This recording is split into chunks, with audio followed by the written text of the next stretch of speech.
Hello friends, welcome to VOWIAS. Welcome to the discussion on social issues PT365, and in this lecture we will continue from the previous part where we left. Okay, previously we have covered the first chapter, that is women and children, and now we will start with the second topic, that is other vulnerable sections. Okay, now let's directly go into the topic. So in this second chapter, the first topic what we have is the transgenders. Okay, the transgenders come under this other vulnerable sections. So if you see these transgenders, so recently a national council for transgenders was set up, and this was set up under the Transgender Protection Act of 2019. So under this act, this national council was set up. This national council, if you see, so the chairman is the Union Minister for Social Justice, and Ministry of State for Social Justice is the vice chairman, and along with that you have members from the Ministries of Health, Home, Minority Affairs, Education, Rural, Labor and Law. And also you have members from other departments like Pensions, Niti Aayog, Human Rights Commission and National Council for Women. Along with that, you also have the representatives from states and union territories on rotational basis, and 5 members of the community of that community, and 5 experts from NGOs. So like that, this council was constituted. Okay, so remember who is the chairman? It is the Ministry of Social Justice. Vice chairman is the Minister of State in Social Justice, and you have members from the Ministries of Health, Home, Minority Affairs, etc. And you have members from the Department of Pension, Niti Aayog, NHRC, National Commission for Women, etc. And also you have the representative from 5 states and union territories on rotational basis, and you have 5 members from community and 5 members from NGOs. So this is what is the overall composition. And also here the term for the members except ex officio members is 3 years. Okay, except ex officio members, for rest of them it is 3 years. And the main functions, if you see, the main function is to advise center on the policies, programs, legislations, projects related to transgenders, and also monitoring and evaluating impact of policies related to transgenders, redressing grievances of transgenders, performing function that the center prescribes. And also the act prohibits discrimination of transgenders. Okay, and also right to self-perceived gender identity, welfare measures, offences and provisional penalties, etc. are given. Right? So transgender, if you see now, who is called transgender? The basic definition, if you see, a transgender is a person whose gender doesn't match, okay, whose gender doesn't match the gender which is assigned at the time of birth. So that is who. So transgender is that person whose gender doesn't match the assigned gender at the time of birth, and this includes trans men, trans women, persons with intersex variations, genderqueers, and person having social cultural identities like Kinnar, Hijras, Aravani, and Chokta. So all these people come under the transgenders, and according to the 2011 census, if you see, there are about 4.9 lakh transgenders, and out of which 28% live in Uttar Pradesh alone, followed by Andhra Pradesh, Maharashtra, Bihar, Madhya Pradesh and West Bengal.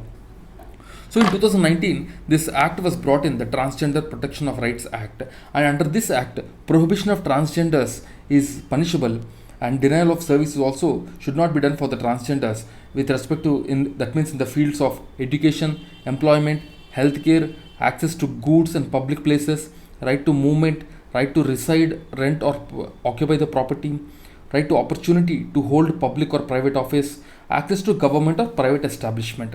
So if the transgender is discriminated under any under under any of these conditions, then the person will be punished. So if you see the other provisions of the Transgender Protection Act of 2019, it is mainly to recognize the transgender and protect them. That is the main aim of this act, and this act certifies the identity for transgender, and this identity certificate will be given by the district magistrate, and for this there is no need of any test. Just a self-declaration by the person is enough. Okay, and also the revised certificate obtained will be obtained by the individual if he undergoes any surgery for the change of gender. Okay? And also various welfare measures will be taken by the government for the rescue and rehabilitation, vocational training, self-employment, and also to create various schemes for the transgender sensitivity, and along with that various cultural activities also will be taking place. And also there are various offences, and the penalties are also prescribed in this. So penalties between 6 months to 2 years, along with fine for the forced and bonded labor. Okay, and also for the denial of public places, removal from the household, village panchayat, etc. And also the government to provide healthcare facilities to the transgender person like HIV surveillance, etc. And government should review the medical curriculum for the health issues of transgenders and provide medical insurance schemes. So these are the main provisions of the Transgender Protection Bill of 2019, Protection Act of 2019. And also the provisions to protect transgender, if you see, the constitutional provisions come under article 14, 15, 19 and 21. Okay, so 14, 15, 19 and 21, right to equality, right against discrimination, right to freedom and right to life. So all these constitutional safeguards will be applicable even to the transgenders. And also there is a national portal for transgender person for the issue of identity card to the transgender without any physical interference. So if there is any physical interference, generally the vulnerable section, they get affected a lot. But because of this online technology, because of the internet, the things have become easy. The vulnerable sections can directly apply without any physical contact. So the chance of them getting exploited will reduce. And also there is this scheme called Garima Graha. The Garima Graha scheme, if you see, it is a shelter home for transgenders with the basic amenities like food, medical care and capacity building. Garima Graha is the shelter home for transgenders, remember that. Next one is Kudol in Manipur. The Kudol is nothing but gift in Manipur, which is a crowd-funded initiative of Yaal. Yaal is an NGO which helped to create India's first transgender football team. Okay, Kudol is in Manipur. Remember, Garima Graha is the shelter home for transgender. Kudol is a gift, that means gift in Manipur. Next, the Kerala is the first state to announce the transgender policy in 2015. Remember this. So which is the first state to formulate transgender policy? It is Kerala, right? So these are the important information that we need to remember from the examination point of view. So the next one, the various Supreme Court judgments are given. So if we talk about transgenders, there are two important judgments. Okay, the community, if we take the community at large, if we take, there are two important judgments, and the first one is the NALSA judgment of 2014. So after this NALSA judgment 2014, the transgenders were given more rights. They were given more authority. They were given more rights. They were actually, recognized, in fact. And the educational rights, the job rights, all of these were given to the transgenders. So this is a landmark judgment for the transgenders. So, as I told already, the third gender was recognized under this judgment, and along with that, the court also said that even the transgenders will have the right under Article 21, will have the right to life under Article 21, and also the reservation will be provided to the transgender under OBC. Okay, under this judgment, the Supreme Court asked the center to provide reservation for the transgender, and also special provisions will be made for the transgenders. Okay, for the serosurveillance for the HIV serosurveillance, in fact. Okay, and also various health facilities will be provided. Along with that, the Supreme Court also directed the state to frame social welfare schemes for their overall development. This is another important thing. Okay, so for their overall development also, various schemes will be developed by the states. And next important case is the Navjot Singh Johar versus Union of India. So under this Navjot Singh Johar versus Union of India, Supreme Court has decriminalized the homosexuality in 2018 by partially striking down the section 377 of IPC. Partially striking down means only some sections were struck down. Okay, so in this, Supreme Court has decriminalized the homosexuality. So the LGBT community as a whole, if we talk about, they got more rights. They got more rights because the homosexuality is criminalized during the British time and it was continued till now, right? So this is all the information. This is all the Supreme Court judgments that we need to remember. So these two judgments, the NALSA judgment and the Navjot Singh Johar versus Union of India, these two are the important judgments, right? Now let's move on to the next one. The Transgender Persons Protection of Rights Rules 2020. So these rules are framed by the Minister of Social Justice, and these rules are basically to implement the Transgender Protection of Rights Act of 2019, because for any act to be implemented there has to be certain rules. Okay, so actually for this only these rules are framed. The key features, if you see, the district magistrate will certify the person's gender. Okay, and this is generally based on a physical examination earlier, but now the certificate will be given purely based on a self-declaration. Okay, so that is the first important thing. So next one, if you see, the states will constitute welfare boards for the transgender. So these welfare boards will try to protect the rights, interests and the facilities across the Government of India schemes, and also the state will review the existing educational, social security, health schemes, welfare schemes, etc., so that to make all of these sectors more inclusive for the transgenders. And also the state shall take more steps to prohibit discrimination against transgender people in both private and the public organizations, and also transgender sensitive infrastructure will be created. That means in hospitals there will be separate wards, and also washrooms will be there, separate washrooms will be there for the transgenders. Currently we generally have only two kinds of washrooms, male and female, but from now the third kind of washroom also will be created for the transgenders. Okay, and also states have to set up transgender protection cell to monitor offenses against the transgenders. So these are the various rules. And next important thing is the India Workplace Equity Index. So this India Workplace Equity Index is created by the Keshav Suri Foundation in partnership with Pride Circle, Stonewall UK and FICCI. And it is India's first comprehensive benchmarking tool to see the progress of the LGBT community. And it measures almost 9 areas which are given here. You can just go through it, like the policies, employee life cycle, the role models, the leadership, the monitoring, procurement, etc. Okay, now let's move on to the next one. Right of Persons with the Disabilities Act of 2016. So the government recently has planned to amend the Right of Person with the Disability Act. So that's why this was in news. So as this amendment has not taken place, this is not much important from the examination point of view. But for understanding, if you see, the government, what it wanted to do is, it wanted to decriminalize certain minor offenses.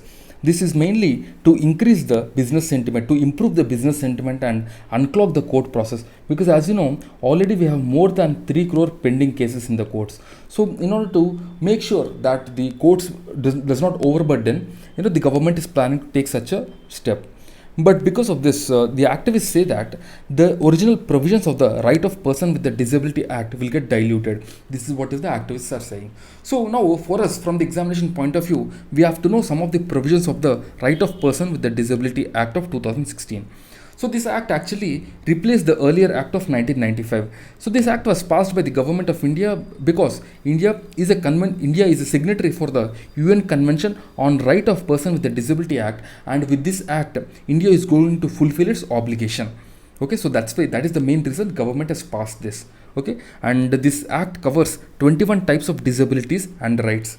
And also, person with a benchmark disability is at least 40% of the disability as mentioned in the act. So that means at least 40% the person has to be disabled in order to be termed as a benchmark disability.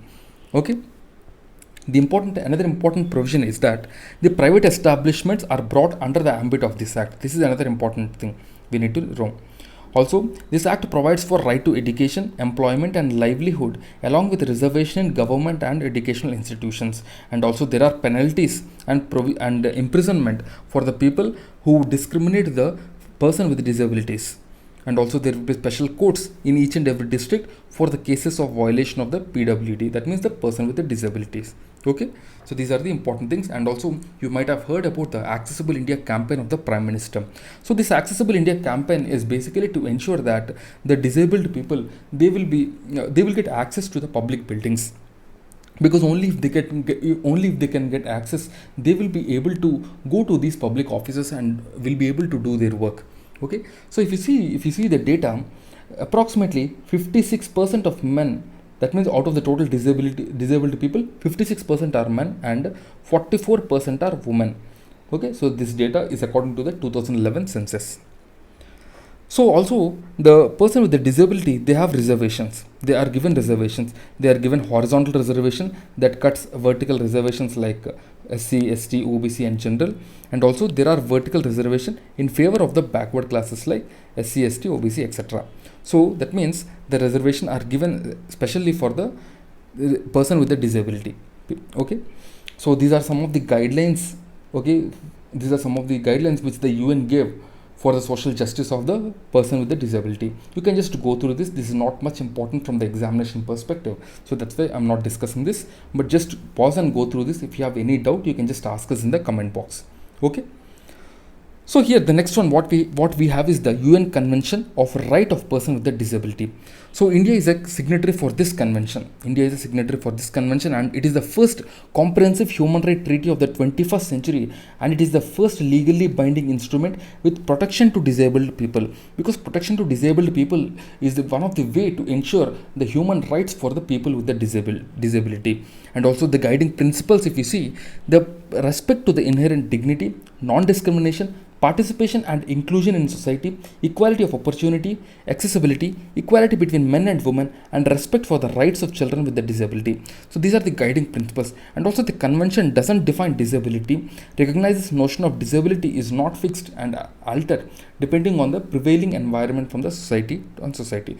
Okay, so that means the disability, this word disability varies from society to society. So that's why a definite definition is not given for this disability word, and India has ratified the convention as we talked already.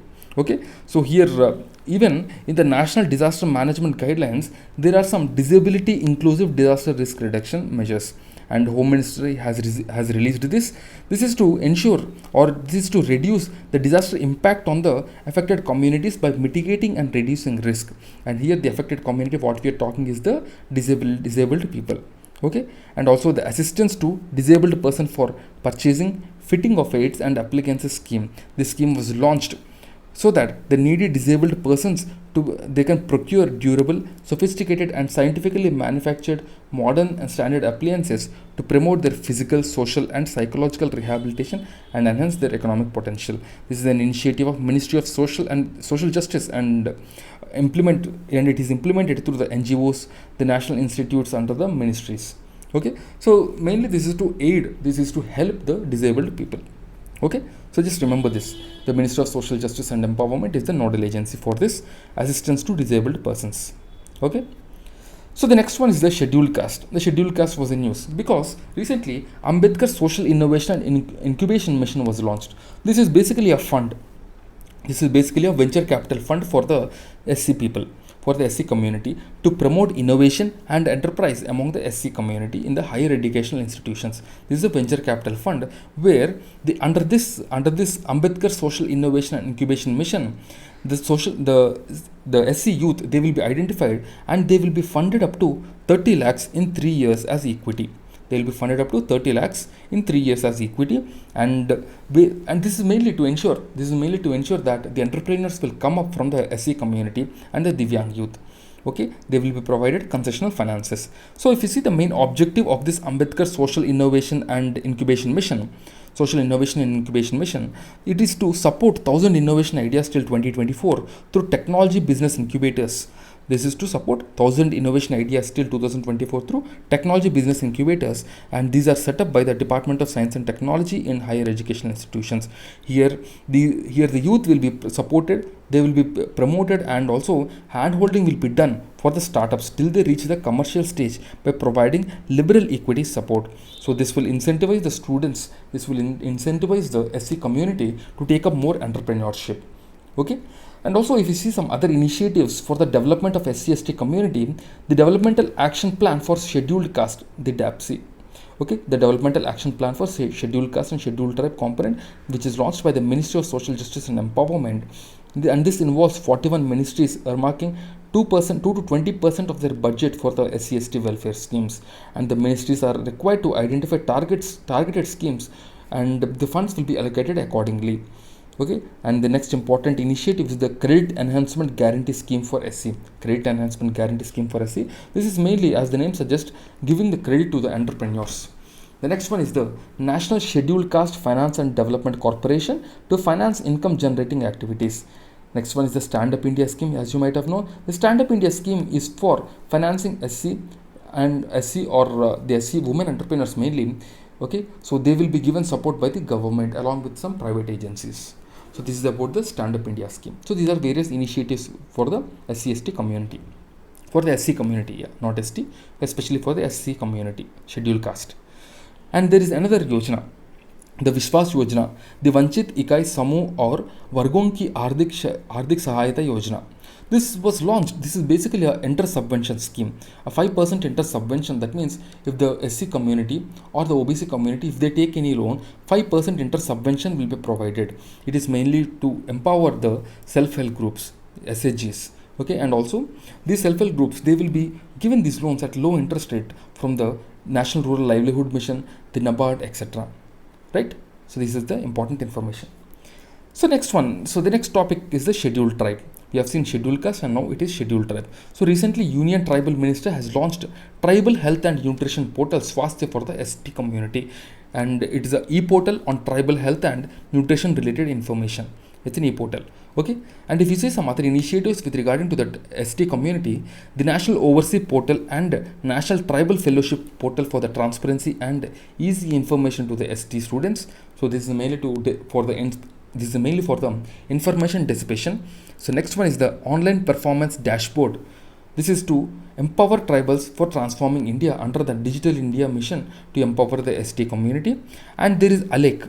So ALEC is basically a e-newsletter on health and nutrition. Remember, ALEC is the e-newsletter on health and nutrition of the tribals.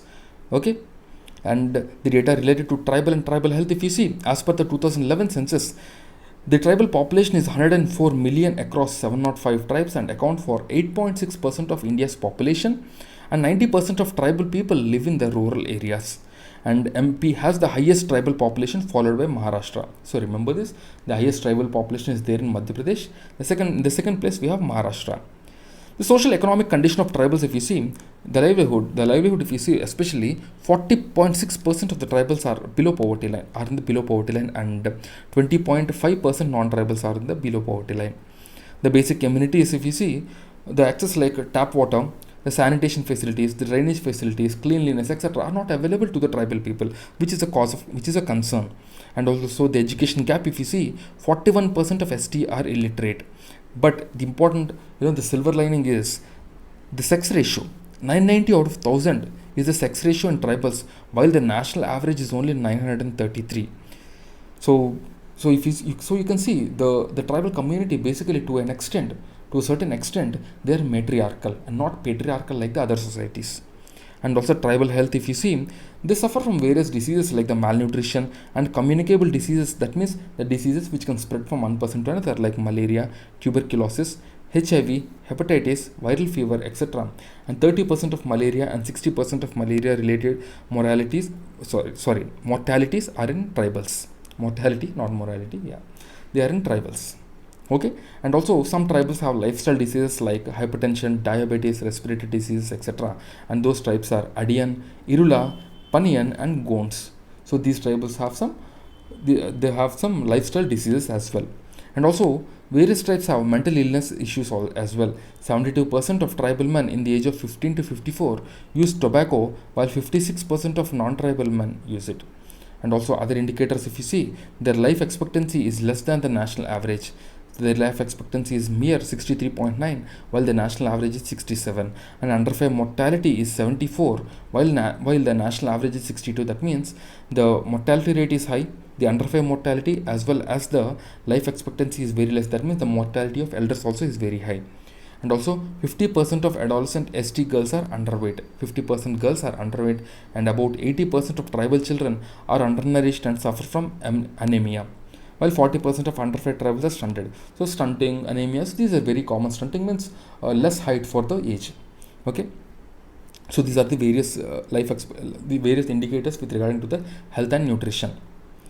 And if you see some other tribal initiatives, so there is this Northeastern Regional Community Resource and Management Program, which is launched in 4 states in the Northeast, like the Arunachal Pradesh, Assam, Manipur, and Meghalaya. So in these 4 states, this scheme was launched, and this is mainly to focus on the social mobilization, organization and capacity building, intervene with economic, social activities and infrastructure with a thrust on the income generation activities. Next one is the pre-matric scholarship scheme for the tribals. This is mainly to encourage kids belonging to class 9 and class 10th of the ST community, and this is under the Ministry of Tribal Affairs. Next one is the online performance dashboard, empowering tribals and transforming India. This is a dashboard to showcase the updated and real-time details of 11 schemes of the tribal ministry. And because normally if you see, the achievement of the tribal ministry is very much important for India to achieve the sustainable development goals. Because without improving the health of the tribals, without improving the health of the ST community, we will not be able to achieve the reduction in poverty or good health in the society. Okay. And also if you see, there is this TriFEDS initiative, the Tribal Cooperation Market and Marketing Development Federation of India initiative, if you see. So there is this scheme called the TriFood project, which is under the Ministry of Food Processing and Industry and the Ministry of Tribal Affairs along with TriFed, which aims to enhance the tribal income by utilization and value and utilization and value addition to the minor forest produce. So minor forest produce is generally the small forest produce collected by the tribals from the forest, because the tribals mostly are the forest gatherers. Next one also, there is this e-marketplace by the TriFed only, where the tribals, they can come and sell their goods. So this e-marketplace. Next one, you have the Tech for Tribals, which is supported by the MSME Ministry for capacity building and imparting entrepreneurship skill to tribal forest produce gatherers under the Pradhan Mantri Vandan Yojana. This is mainly the capacity building and entrepreneurship scheme. Also, it ensures high success rate. Also, to ensure the high success rate of tribal entrepreneurs, it will help running the business by marketing products and quality certification. So another one what you have is the Namath Basai. So this Namath Basai is the Kerala government's project, or you can say Kerala government's program of teaching tribal children in their mother tongue, because normally most of the tribal children, they will be aware of only their mother tongue, so they have to be dealt very carefully. Okay, so the Namath Basai is the Kerala government's initiative. So that's it guys for this lecture. I'll see you again in the next lecture. Till then, keep studying and stay tuned. Jai Hind.